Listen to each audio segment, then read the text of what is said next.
Mengawali Jatim Awan edisi hari ini, pemirsa, Ditpol Airut Polda Jatim tengah memastikan proses penyelidikan tragedi tenggelamnya KMP Tunu Pratama Jaya secara mendalam. Polda Jatim menggunakan metode ilmiah atau Scientific Crime Investigation dengan memeriksa 54 saksi untuk mengungkap penyebab tenggelamnya kapal di Selat Bali.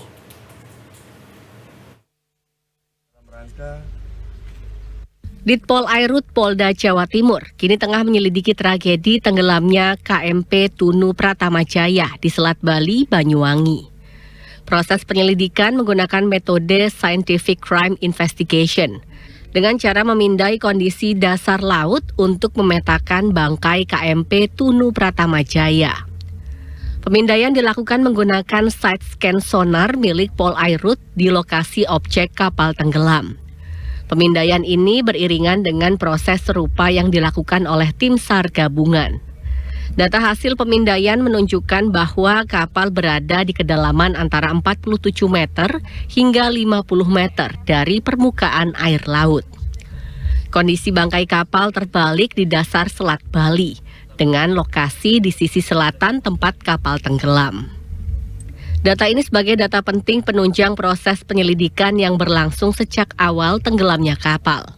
Selain data-data dari kapal tenggelam, Pol Airut Polda Jawa Timur telah memeriksa 17 orang dari 54 saksi bersama tim penyidik Polresta Banyuwangi. Para saksi tersebut meliputi penumpang maupun ABK yang selamat. Hingga kini polisi belum bisa menyimpulkan penyebab tenggelamnya KMP Tunu Pratama Jaya. Scientific Crime Investigation dibutuhkan untuk memastikan penyebab tenggelamnya kapal. Jadi secara visual menggambarkan kapal secara jelas, baik pewarnaan, nama, dan modeling kapal panjang. Walaupun di dalam tahap pertama dan kedua kita sudah bisa menggambarkan ya panjang kapal, titik koordinat kapal, karena kita menentukan koordinat. Kalau menanyakan koordinat, biasanya koordinat itu tiap hari akan terjadi pergeseran. Tidak pasti hari ini di koordinat sekian, besok terjadi pergeseran. Karena apa? Pergeseran yang terjadi karena arus. Karena arus, di mana arus tersebut kita akan tahapan kedua, namanya menstabilis kapal di dasar laut agar tidak bergeser dengan mengeluarkan bubble trap. Insya ROV ini bisa rampung. Besok kita sudah bisa melihat gambarnya sekian, bagaimana video dalam ROV maupun secara gambar visual, itu bisa kita nanti lihat ROV tersebut. Seperti diketahui, sesuai data manifest KMP Tunu Pratama Jaya berjumlah 65 orang.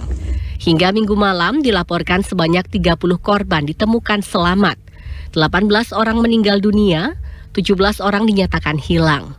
Dari 18 jenazah yang ditemukan, 15 korban berhasil diidentifikasi dan terkonfirmasi sebagai penumpang KMP Tunu Pratama Jaya.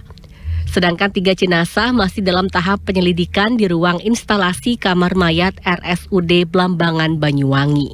Handoko Kusumo, JTV.